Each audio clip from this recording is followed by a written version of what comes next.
Welcome everyone to this inaugural session of this year's Mexican Studies Seminar from the Katz Center for Mexican Studies at the University of Chicago.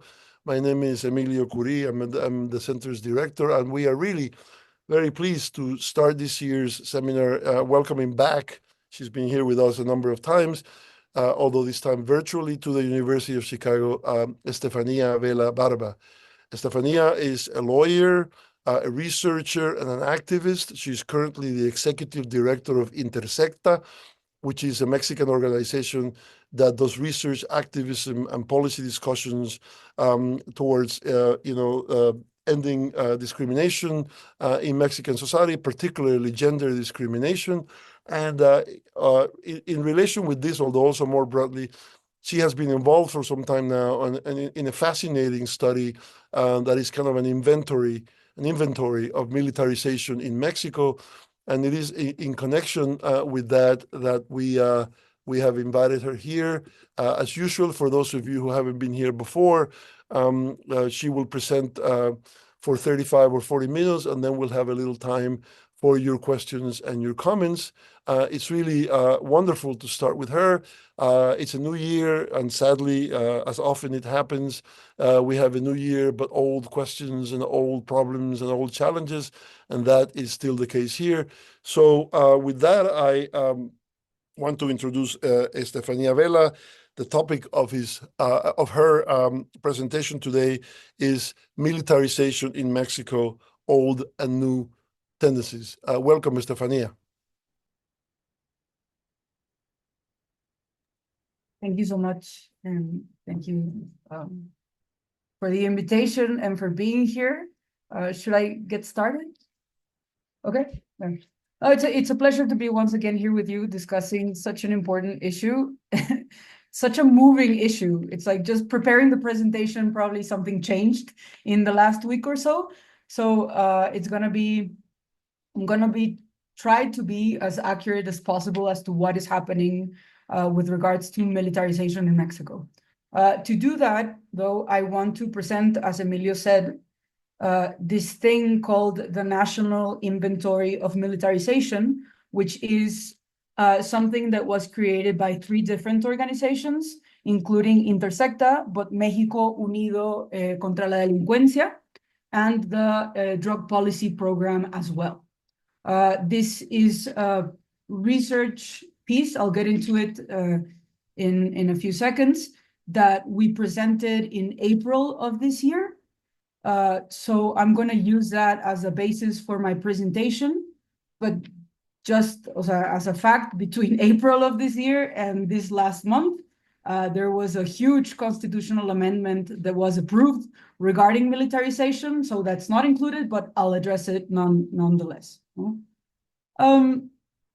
I'll begin, as I said, there's this thing called the National Inventory of Militarization. The first edition of the National Inventory of Militarization was published in 2021 by the Drug Policy Program. This year, we presented the second edition of this inventory, and it wasn't just the Drug Policy Program, but Intersecta and México Unido contra la Delincuencia as well. So I'm going to present, it's the same thing, we just included more years and polished many of the categories that were included.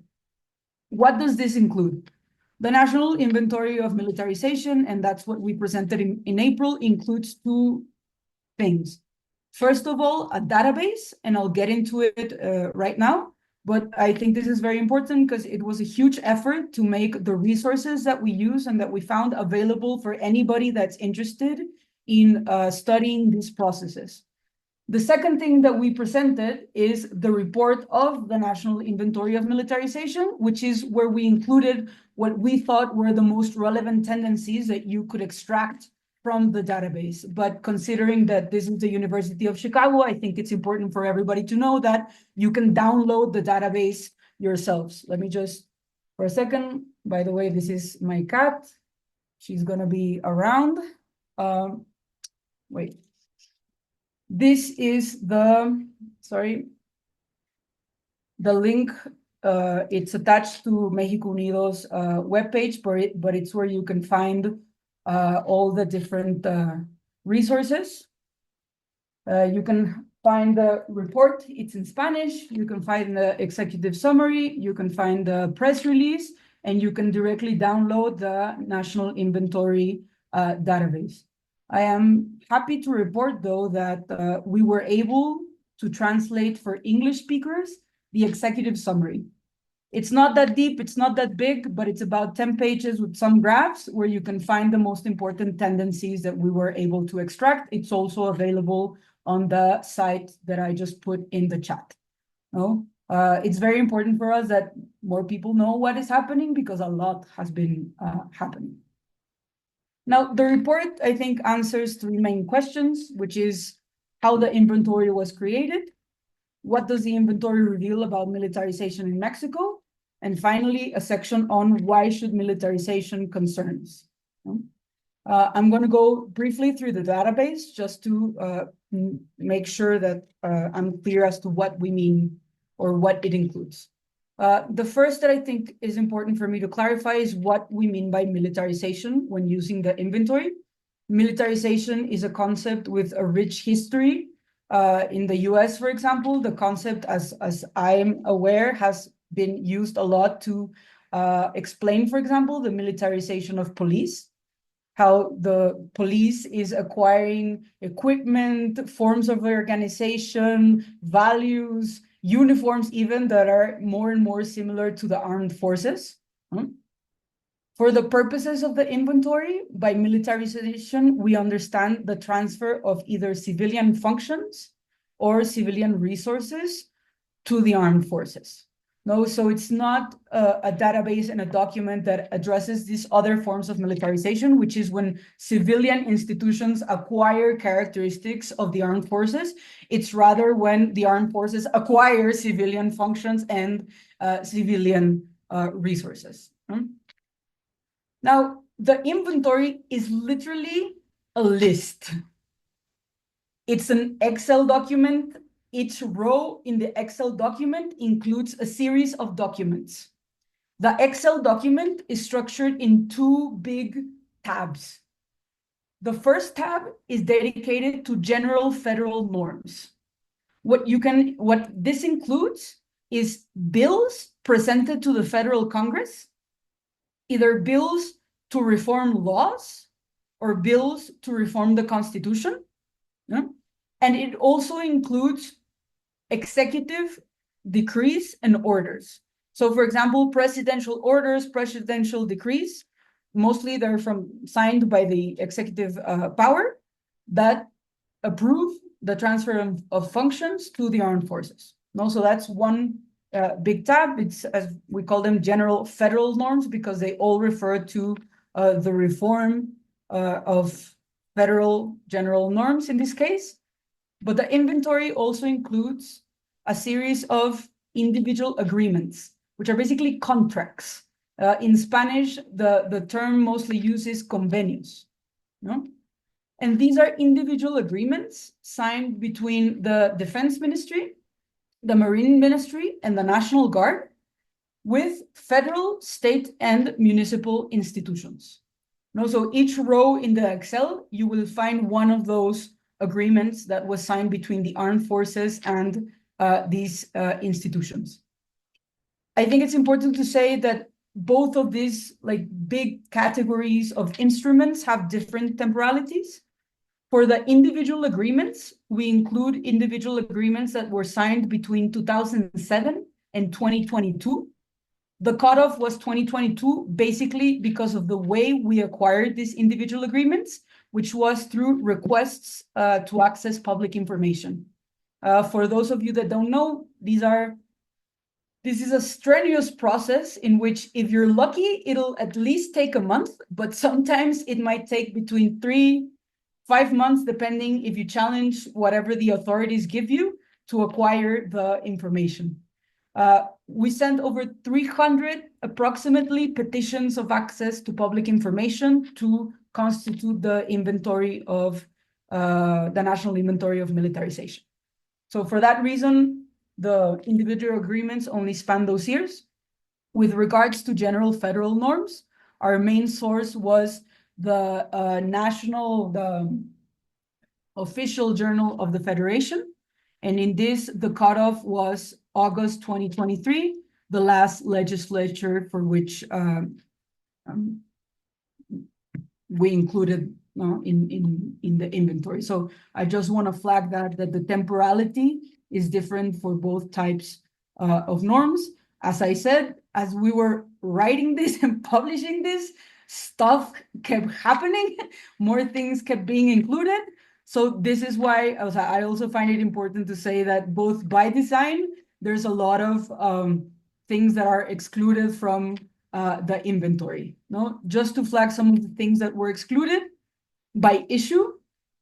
For example, we found a lot of bills that were related to the expansion of soldiers' rights. We did not include this in the inventory because we did not consider it to be an expansion of civilian functions. No, so there's a lot of this that were excluded. We also excluded some legal mechanisms through which they acquired either resources or functions. To name the most important one, we excluded the federal budget, which is approved by the Chamber of Deputies. And you can see in there a lot of the functions being transferred to the armed forces. We also excluded some things by source. For example, the National Transparency Platform directly publishes some agreements, but we excluded those because we privileged asking the institutions directly for these agreements. And finally, as I mentioned, there's also temporary exclusions from the inventory.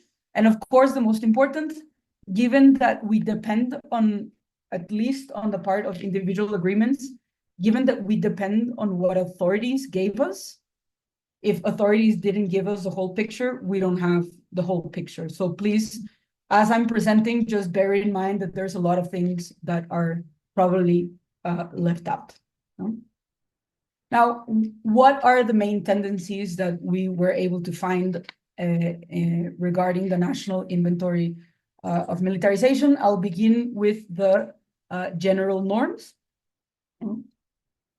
The first is that between the end of 2006 and August 2023, we found 87 bills that were introduced in the Federal Congress to expand military functions. I think one of the most relevant findings, though, is that 77% of these bills were introduced in the last two legislatures between, there's a typo there, between 2018 and 2023. So now we can see, if we look at the last 16 years, there's a very significant change as to what, in this case, Congress or what the legislatures are trying to do with regard to the armed forces. For now, these are just bills that were introduced. Now, another interesting thing that we found is that out of all the political parties that existed between 2006 and 2023, 65% of them presented at least one bill to expand military functions. Although it is important to say that out of all the bills, 46% were introduced by members of Morena. So we can see, again, both the tendencies in time, and once you analyze it, the big blocks is Morena, the Morena party members that have introduced these bills. Right before the Zoom started with Emilio, we were having a brief conversation about this interesting shift. So Morena defines itself as a leftist party.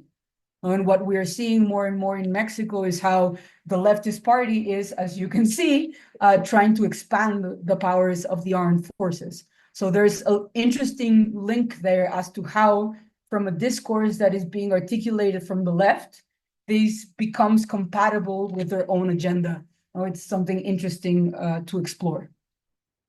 Now, of these bills presented, most of them were to reform laws. 91% of these bills were to reform laws, and 7% were there to reform the Constitution. Important fact about Mexico, up until literally this month, which was finally changed, but we had an article on the Constitution, Article 129, which forbid the armed forces to be involved in anything that wasn't connected to military discipline. So one of the points we make, or we were able to make with the inventory, is that all of these expansions happened beyond the scope of what the Constitution allowed.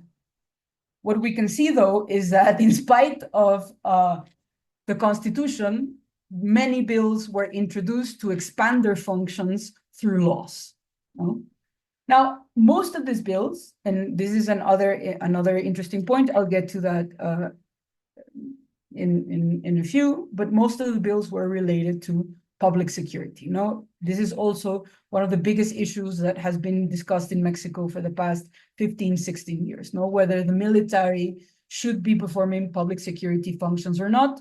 This can be reflected in the series of bills that were introduced, that most of them want to expand the military's power to be able to perform these functions. Now, of these 87 bills, how many of them were actually approved? Not that many. 2 constitutional reforms, both of them precisely related to public security functions. One was in 2019.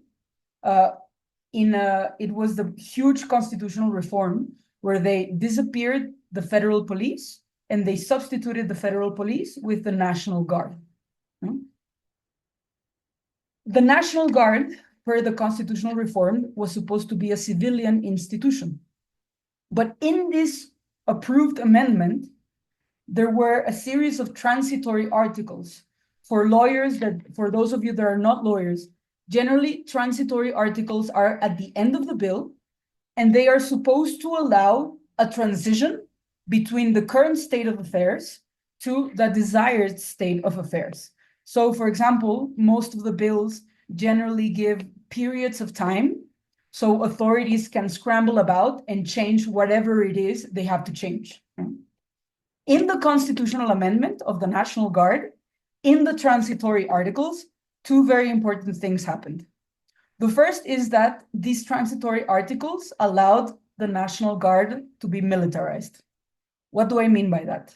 First, they allowed soldiers and Marines to directly participate in the National Guard. To this day, approximately 80% of National Guard members are actually just soldiers and Marine. Most of them are soldiers.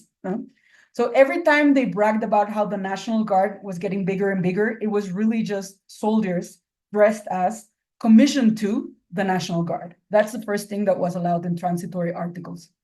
The second thing regarding the National Guard was that the Defense Ministry and the Marine Ministry were allowed to participate in the process of the National Guard's confirmation, creation. And related to this, they wanted to make the National Guard have exactly the same ranks and hierarchy as the armed forces. So what we had was a civilian institution filled with soldiers, with the same structure as military institutions, and with the intervention of the defense and marine ministries in its design. And this all happened in transitory articles. The second huge thing that happened with this constitutional reform was that they allowed the Army, the Navy, and the Air Force to directly participate in public security. The thing is, they limited it to first a period of 5 years, and they established a series of requirements. For example, the Constitution would say they can participate in public security as long as it's extraordinary, as long as it's properly regulated, as long as you can, as long as it's accountable, as long as they are subordinate and complementary to civilian institutions. The second amendment, constitutional amendment I'm including in this slide, was in 2022.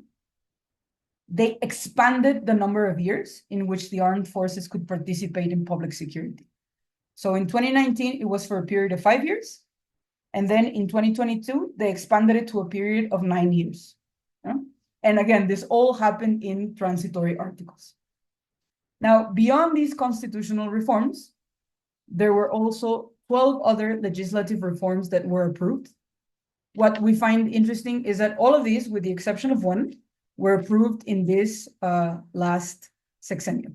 No, so it's not only that bills were disproportionately introduced in this last 5 years, but most of the approvals were also in the last 5 years. And most of them were related to public security functions, but one. And this is super interesting, and it'll be one of the most important changes.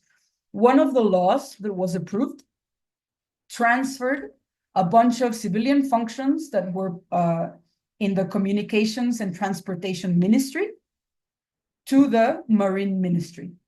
They are functions related to maritime commerce. Now, again, at the legislative level, it's only one, but one of the things that we found is that these other functions that are not related to public security have been in constant expansion. And we see this particularly in the series of presidential decrees and orders that we found.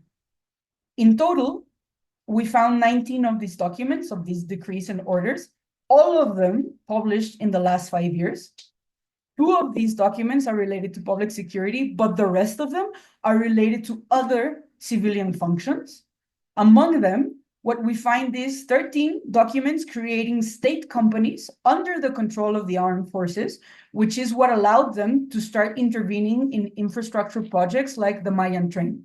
The 2 biggest projects that we found they are intervening is one, the Mayan train, and for example, this El Corredor, I don't know how to say it in English. There's this corridor that they are building, interoceanic corridor. The Mayan train is under the purview of the Defense Ministry, and this corridor is under the purview of the Marine Ministry. So what we have here is the entire legal structure that is allowing them to intervene in this infrastructure projects. And we also find two of these documents, 2 of these acuerdos that classify all of these projects as national security, which in the case of Mexico has, for example, implications for transparency. No, national security is one of the reasons by which authorities can reserve information that by design should always be public. No? In summary, what we can see is once you put all of these federal norms that were approved, you can see how in the last 16 years, but nothing was really approved, exception 2017 with the last year of Peña Nieto, this huge law that was discussed, the law of interior security. It was struck down by the Supreme Court, but after that, you see this period where we have most of the reforms that were finally approved. And also we can see here a transformation both in number, and we can also start to see a transformation as to what is being assigned to the armed forces, which is not just public security, but other civilian functions as well. I'll try to hurry up. I have 10 more minutes.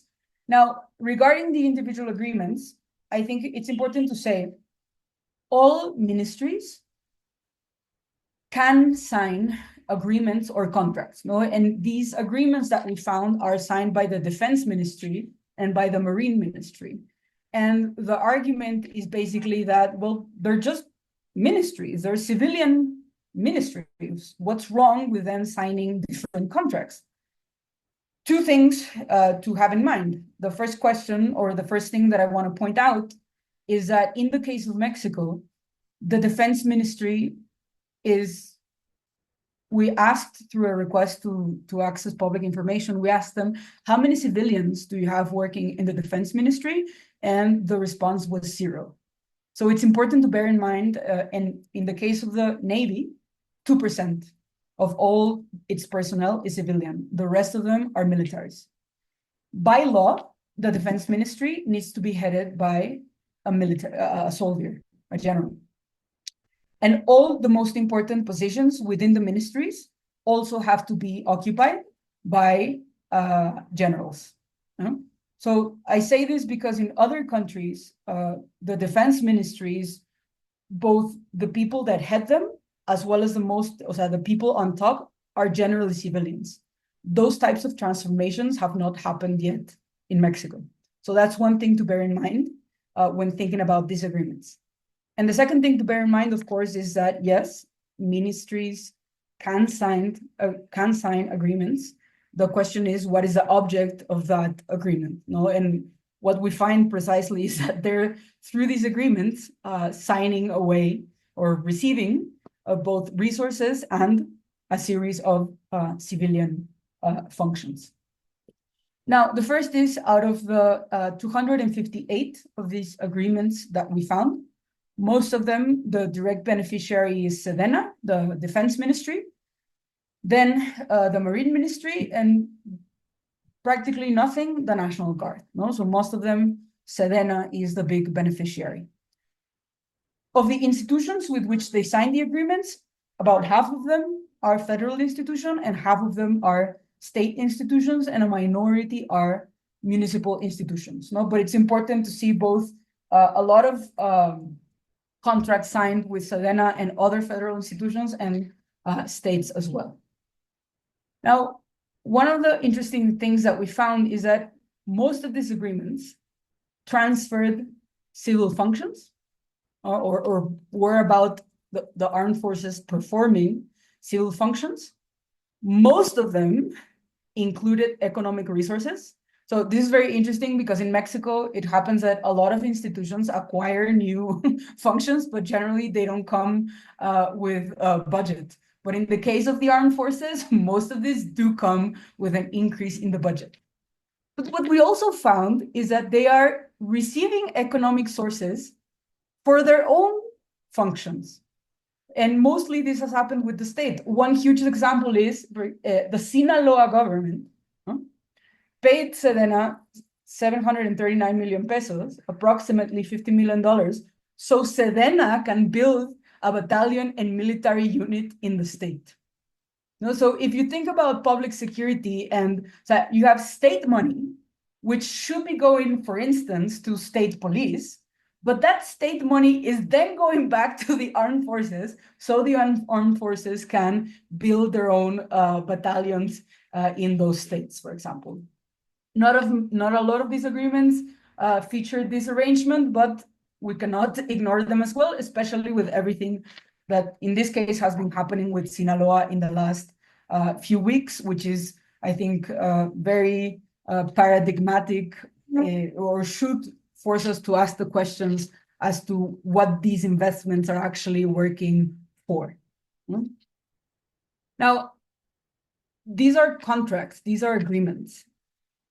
Half of them, however, did not include the amount of the resources that were supposed to be transferred to the armed forces. Of those that did include the amount rises to $2 billion approximately. I know compared to the US Armed Forces, it's nothing, but in pesos, it's a lot. Out of the agreements that do include the amount, the ones with the highest amount that we include were 3 that I'm including just because, again, they show many of the changes that we are seeing. The first is an agreement signed between Sedena, Semarnat, which is our National Resources Ministry, and the government of Nuevo León. It was an agreement for approximately $583 million. So Sedena will build an aqueduct in Nuevo León. The second is between Sedena Semar and the Mexico City Airport. Another of the big things that they have acquired in this last few years have been running airports. And in this case, the Mexico City Airport gave them approximately $167 million so they can adapt their offices to be able to be in the Mexico City Airport. And finally, the third biggest one we found is between Sedena and the Banco de Bienestar, the Bank for Wellbeing, so that Sedena will build banks, in this case for $150 million. So again, you can see none of these really are related to public security. These are related to other functions of public administration. And some of the other curious things that we found in these agreements, for example, is besides bank, Sedena building hospitals, Sedena raising awareness on addictions. We found an agreement for Sedena to raise bighorn sheep, which is a species that is in a risk of extinction in Chihuahua, and a lot of money for planting trees. money transferred from the Semarnat to the Sedena. No, these are just some of the things that we found in these agreements. One of the ones that were very funny is Sedena going to pick up the remains of Jose Jose to bring a huge Mexican singer to bring him back to Mexico. No, so we could find from these small things to this bigger type of transfer of civilian functions. One of the interesting things we found is an important difference between the agreement signed between the armed forces and federal institutions and the armed forces and state institutions. In the case of state institutions, as you can see, out of every 10 agreements, 7 had to do with public security. So it's basically states asking for the presence of the armed forces to help them out in public security. At the federal level, though, agreements related to public security are only 3 out of 10. Most of them, as you can see, are now related to infrastructure projects, environment protection and restoration, social policy, health, and civil protection. Give me a second. Wait.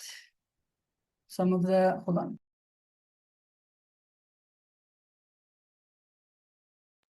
Sorry, I'm missing 2. Oh, I switched the order. I'm sorry. Okay.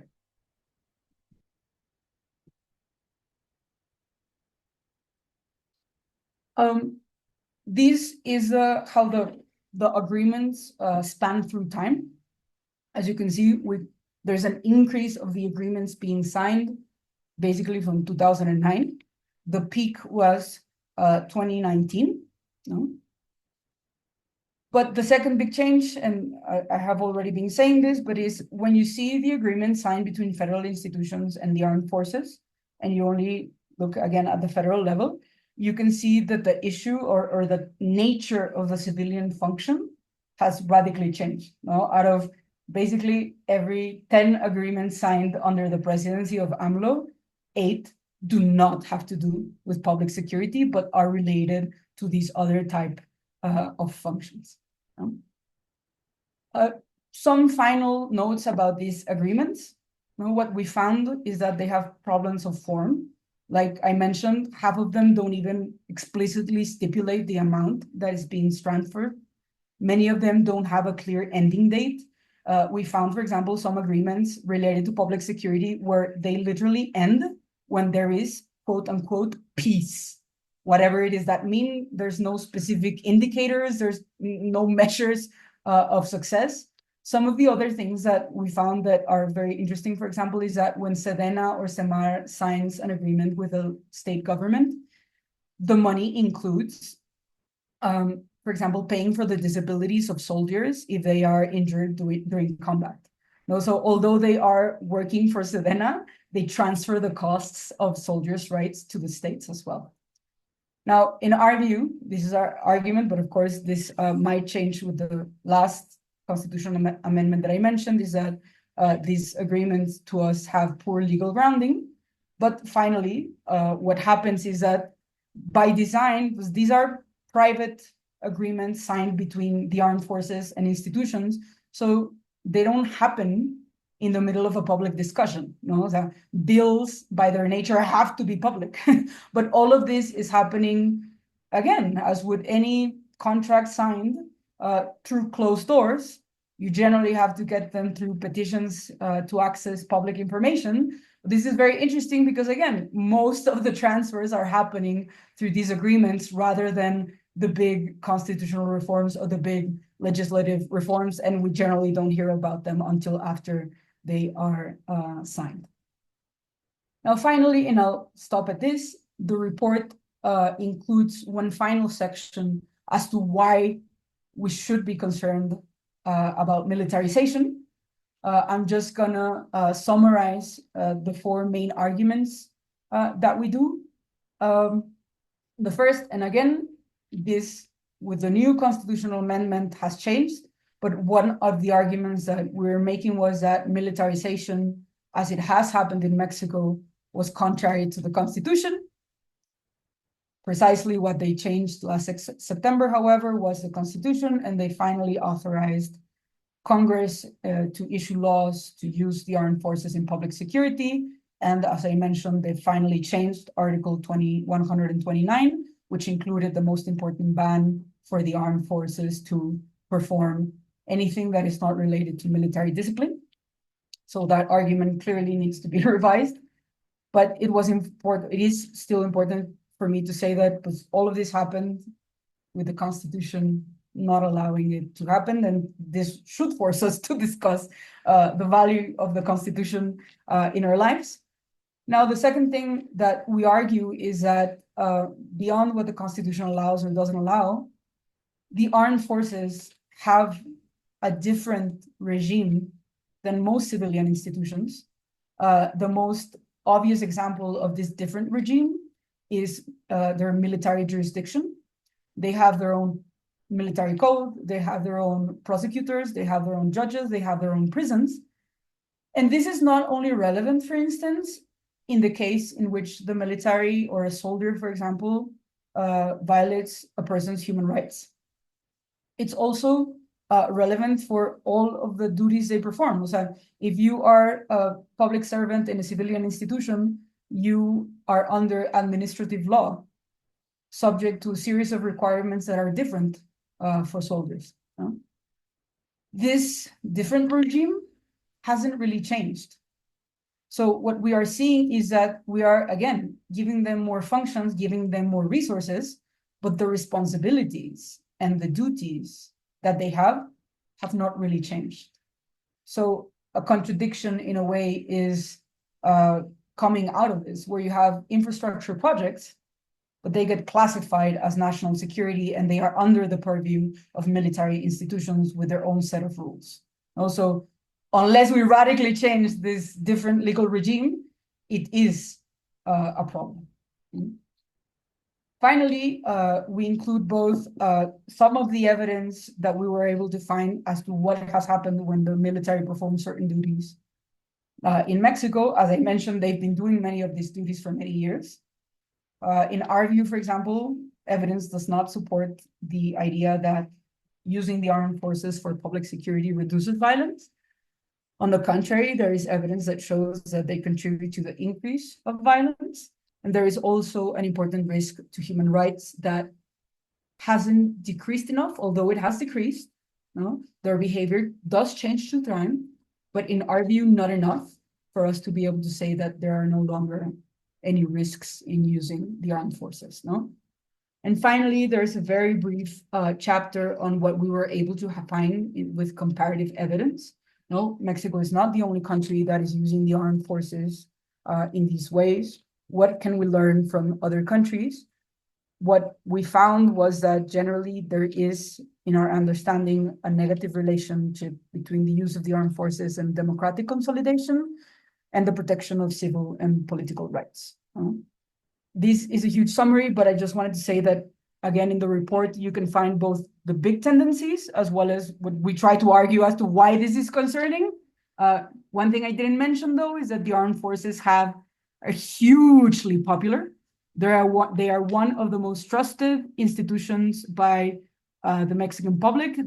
That's generally one of the arguments that the government uses to justify this expansion.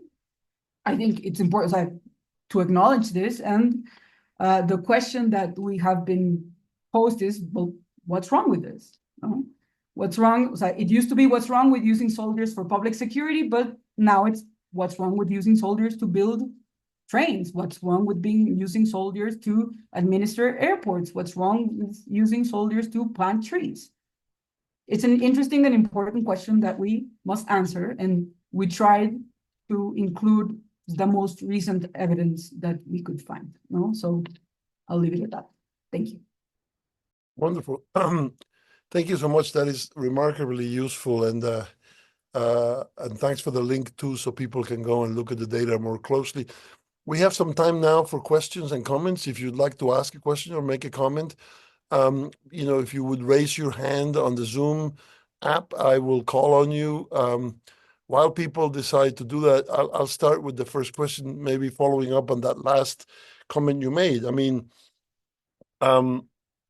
so maybe, I mean, and this is the argument that some people are making in Mexico, right? What's wrong? I mean, with doing that, maybe the army is the part of the Mexican government, and I'm not agreeing with this. I'm just saying in people, that works. So we give them the airports, and we give them the customs, and we give them, and uh, it's unusual, from the perspective of the past, but certainly people are pushing very hard on that idea that it is a part of the government, and again, that works, that we can trust, that will get things done. So what problems do you see with that? I mean, why not? Why not just say, well, the Mexican government is weak, inefficient, corrupt, they always said.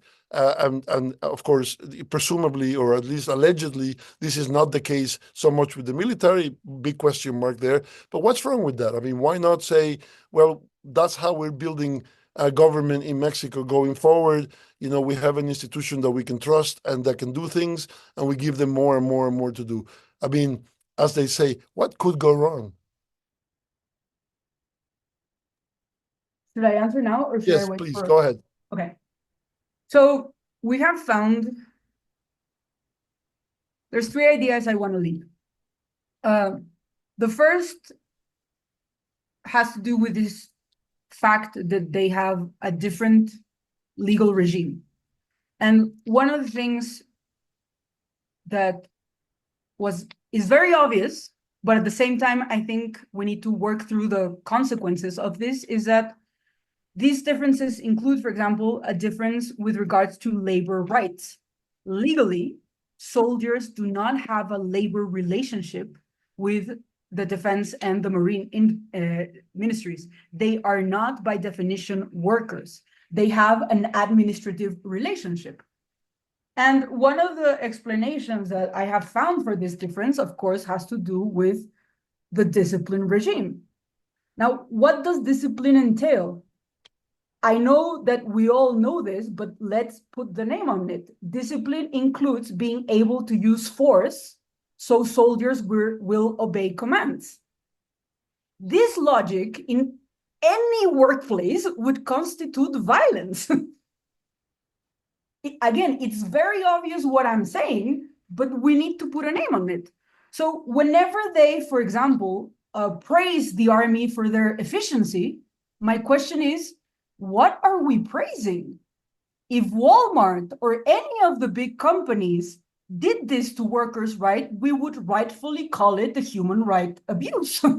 But since it's the army, we normalize that, should this be our ideal worker? A soldier that has to obey, that has to be submitted to this disciplinary regime? I think that's one of the reasons I find that we are normalizing a model that I think goes against, first, workers' rights. The second argument is also, or the second series of examples that we have found are also related to this special regime. As I said, in Mexico, we have the right to information directly enshrined in the Constitution. By design, all institutions, all information should be public. But one of the exceptions to this is national security. Technically, you can't just say that something is national security. You have to argue for it. But what is happening? There is another organization called Poder. Poder is dedicated to analyzing the relationship between human rights and companies, enterprises. And Poder was tracking the Mayan train since 2018. And before the Defense Ministry took over the Mayan train, they were able to access all documents related to the project. Once Sedena came into the picture, everything started to be being denied with the answer of national security. So again, what happens when you put these type of institution with these types of rules in civilian functions? It seems that rather than ensuring accountability and transparency, there is, per their design, a greater risk of opacity. The more and more and more you give them, the more and more and more things that can be subjected to this different regime. No? And again, this is the contradiction that we find. They want the powers of civilian institutions, they want the budget of civilian institutions, but they don't want the regime. of civilian institutions. The third example that we have found is a recent newspaper report, again, with these new functions that are not public security. They are very new. So there's not a lot of scholar analysis yet that we were able to find. So I'm going to mention one report published in December of this year by the magazine Proceso.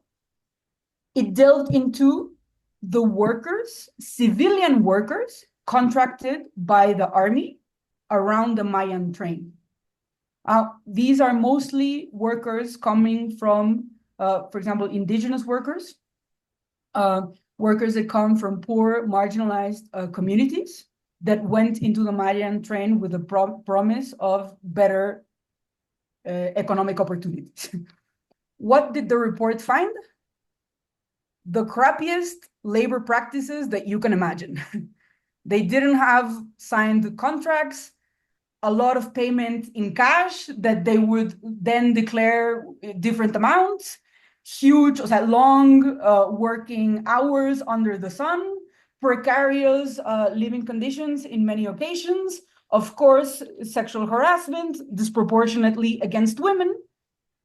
So the typical crappy labor practices with any company, with the exception that it's the army. So imagine going against the army, which is by definition the one that has all the weapons, and unlike Walmart and other companies, has social legitimacy. So these are some of the examples that we have found recently as to why it's a risk. I think two important things are happening. So I always give the analogy, like, imagine that the government ministry, the Secretaría de Gobernación, so what's it called in the US? I don't. Imagine any ministry having this much power. One ministry, this much power. It would be weird. We should be able to call it out. So any concentration of such power should concern us. But it's not any ministry. It's the ministry that has the monopoly over weapons with its own regime. So I think those are some of the concerns that we have. Again, that they have different rules, and rules, in spite of everything, do seem to matter when it comes to this. Thank you. Questions? I also wanted to say, if people want to ask something in Spanish, please feel free to do so. Go ahead, Regina Medina.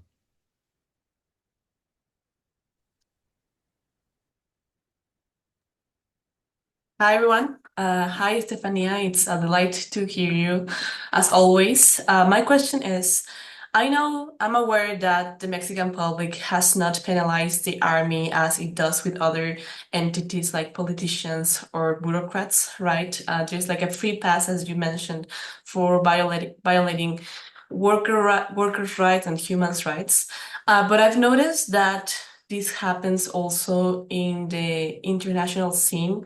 For instance, as a student, a graduate student that is part of the union, I receive like newsletters from the unions in the US, and I've noticed that they recognize the progress of workers' rights within Mexico because of the new progressive government, and I see this narrative of progress, but never is the army mentioned, or the militarization process that I, as a Mexican citizen, know that it's ongoing.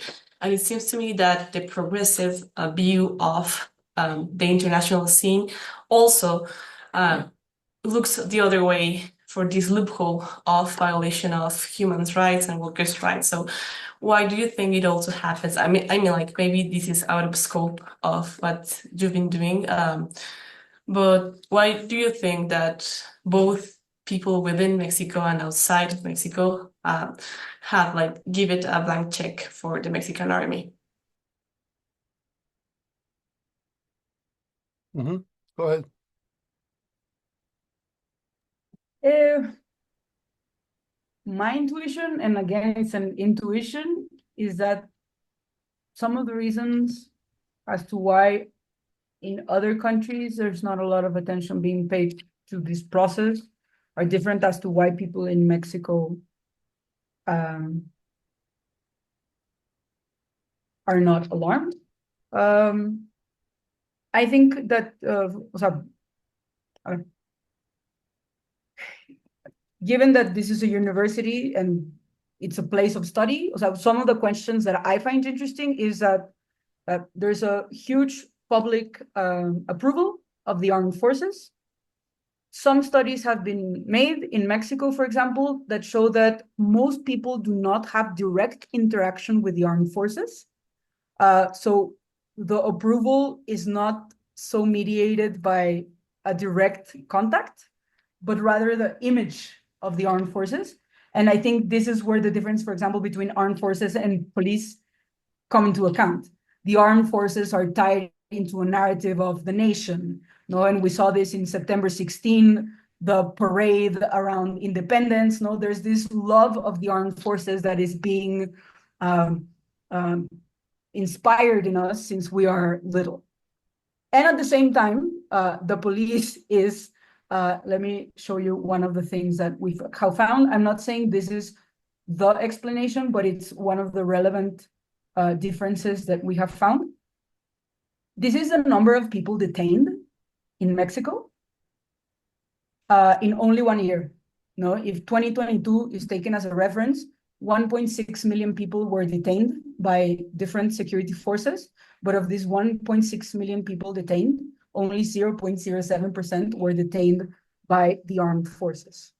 No, so I think this talks about the contact that the armed forces don't have with people, and at the same time, the contact that the police has with people. You look at this, and of course, you're gonna, so who is gonna like the police? They're the most direct presence in our lives. And when you take into account all the data that shows that, of course, the police tortures, I think that's part of the reason why many people don't want the police, don't trust the police, and at the same time, they do support the armed forces. It's one of the hypotheses that we have.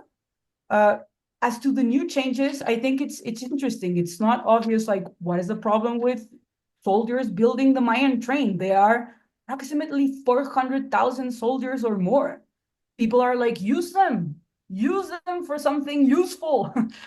So the links between building trains and the risks for democracy or human rights are not that obvious, and it requires a lot of connections to be made. And regarding international press coverage, again, my intuition is first, maybe not a lot of resources, not a lot of information. And secondly, I think that from what I know, Mexico, again, is not the only country using the armed forces. With public security, I have heard a lot of people be like, well, yeah, with the big problem of violence that you have in Mexico, what else are you going to use? No, so there's the idea about the nature of violence that we have in the country that requires a military response.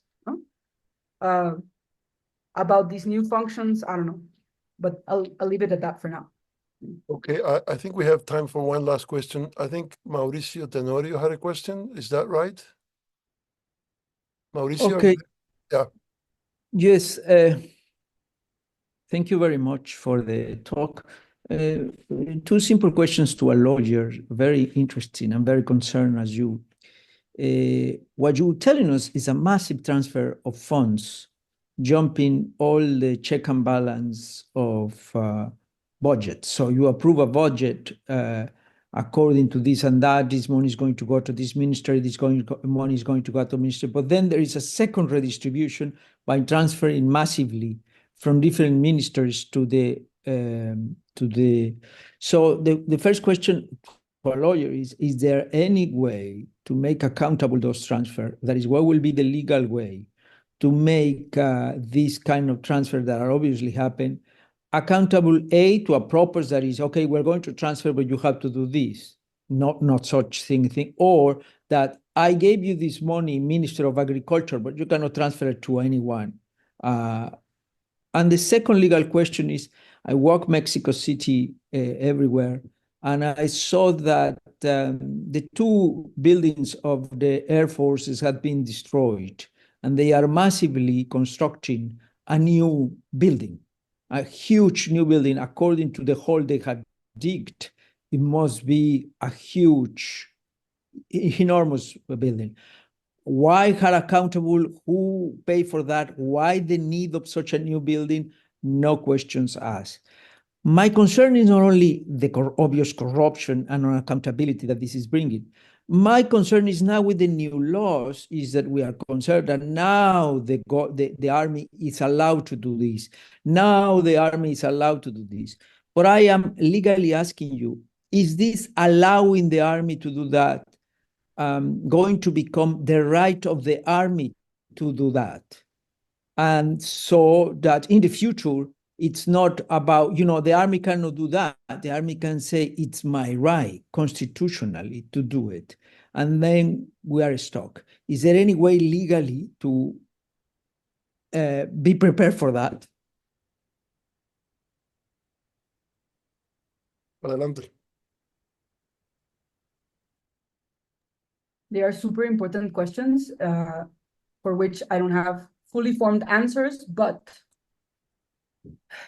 I'll begin with the constitutional amendment. As I very quickly mentioned to everybody, literally 3 weeks ago, a constitutional amendment was passed.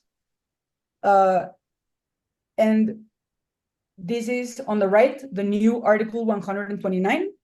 During times of peace, no military authority may exercise more functions than those established in the Constitution and the laws that emanate from the Constitution. My view, which is the minority view, is that this does not authorize any law.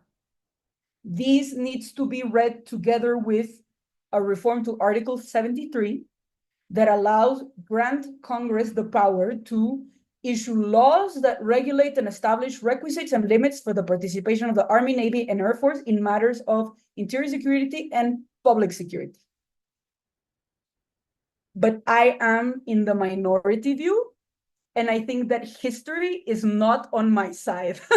No? O sea, everything that I described happened with the former Article 129. So if you look at the new Article 29, of course, that I can perfectly see them doing the argument that it establishes no limit to the type of law that Congress can enact.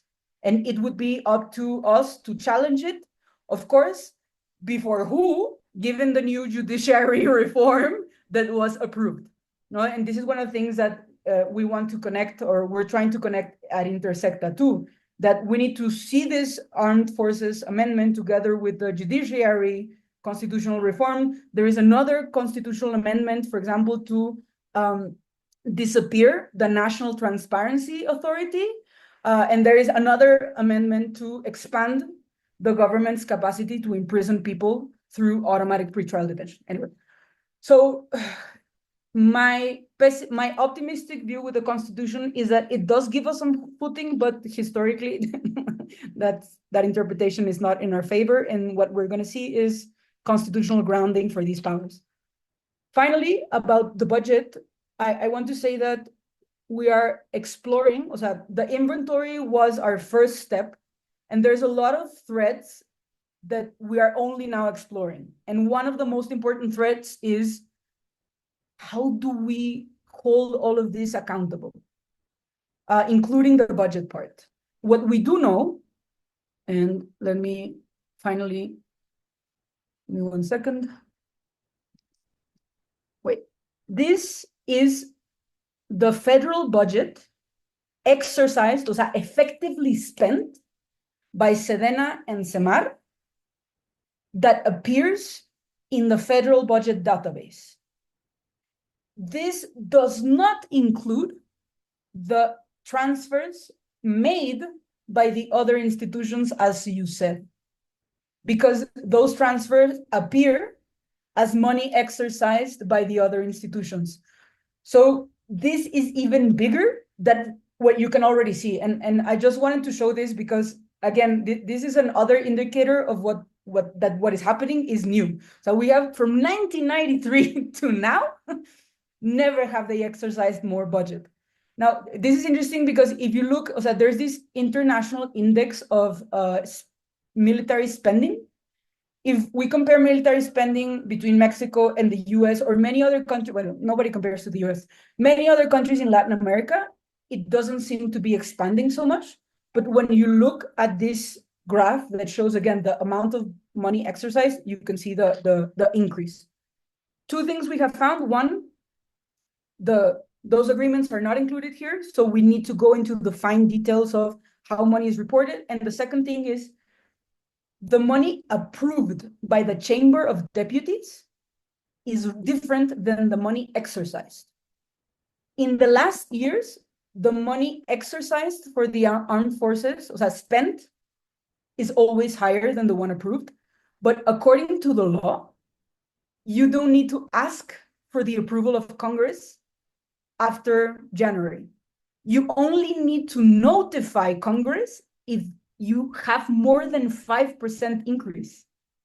So currently, as we have found, there is no real mechanism that would force that if you want to rebudget in such a big way that you have to ask, o sea, from the authority, in this case of the Chamber of Deputies. But these are just some of the things that we are finding. We want to keep exploring, o sea, what type of control, o sea, this is our new reality. What type of controls do we need to at least know what is happening? Great. Well, thank you, Estefanía. We are out of time. I think as you've noted, we just began scratching the surface. We'll certainly have to have you back. Thank you for the work of the Inventario. Thank you for your analysis and your willingness to share it with us. Thank you, everyone, for joining us, and we hope to see you again very soon. Gracias, Estefanía. Nos hablamos pronto. Thank you so much. Gracias a todos. Thank you, everybody. Goodbye. Bye.